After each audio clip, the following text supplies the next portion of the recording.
Musulmon kishi avf qiluvchi bo'ladi.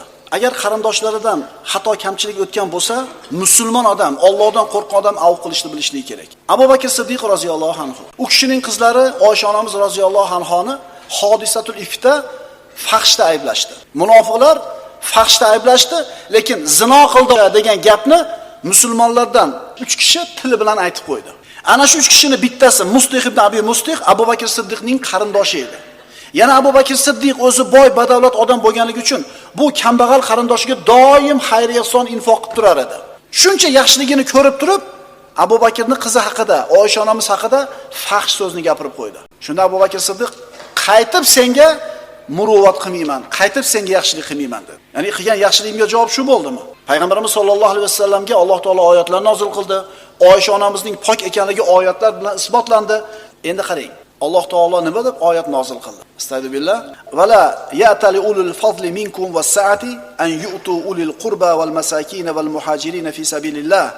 Val ya'fu wal yasfahu ala tuhibbuna an yaghfirallohu lakum wallohu g'afurur rahim. Abu Bakr qayta yaxshilik qilmayman senga dedi. Alloh taolo aytdi. Sizlardan fazl va keng moli davlat egalari qarindoshlariga, miskinlarga va muhojirlarga Alloh yo'lida infoq ihson qilmaslikka qasam ichmasin. Balki ularni avf qilib kechirsin. Alloh sizlarni mag'firat qilishini istamaysizlarmi? Bu oyatlarni payg'ambarimiz tilovat qilib berganlarida Abu Bakr birinchi marta eshitdi-da, xohlayman Parvardigorim meni mag'firat qilishini dedi-da, yana muhsihga qilayotgan xayr ihsonida davomiy bo'ldi. Ana birodarlar, ehtimol amakimizdan, ehtimol ammamizdan xafa bo'lib qolgan joyimiz bordir ayrimlarimiz.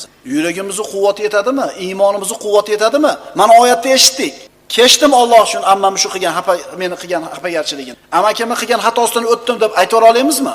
Qarindoshligini tikkalagan kishi jannatga kirishi aytildi hadislarda. Qarindoshligini uzgan kishi jahannamga kirishi aytildi. Birinchi navbatda birodarlar, ota-ona. Ya'ni mana hozir aytamiz, siz ziyorat qilishingiz vojib bo'lgan odamlar kimlar?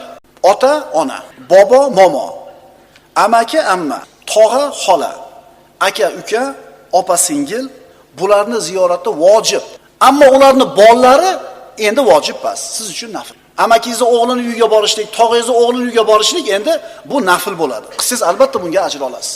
Ammo biz aytib o'tgan birinchi toifani holidan xabar olmasangiz, siz vojib amalni tark qilayotgan inson bo'lasiz. Albatta, sila rahmni zo'r qilib qo'ygan odamni topganida ham baraka bo'ladi, umrida ham baraka bo'ladi. Bitta odam ishlayotgan bo'ladi hali uyda qarasiz. Birodan kam joyi. Oshcha emas, lekin kam joyi yo'q.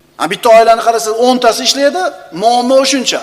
Shuni sirlardan bittasi sila rahmni o'rniga qo'yishlik yoki qotil rahim aloqani uzishlik.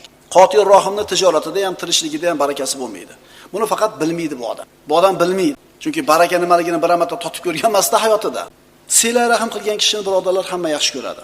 Hatto o'lib ketgandan keyin ham yaxshilik bilan eslashadi. Endi qotil rahimni-chi, aloqasini uzgan odamni-chi, o'lishi bilan bo'ldi, o'shdi.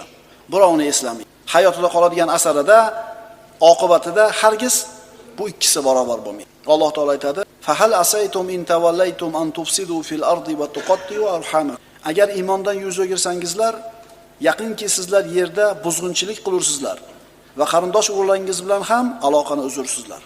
Kishi qarindosh urug'lari bilan aloqasini uzganligi yer yuzida buzg'unchilik qilishlik bilan barobar bo'lgan aytib Alloh taolo. Ulaykallazina la'anahumulloh. Unday kimsalarni Alloh la'natlagan. Fasod tarqatganda Alloh la'natlagan.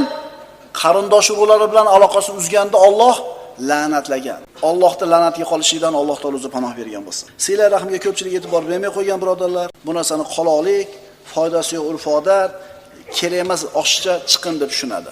Lekin musulmon odam bu narsani o'zini yelkasidagi vojib deb biladi. Aqulu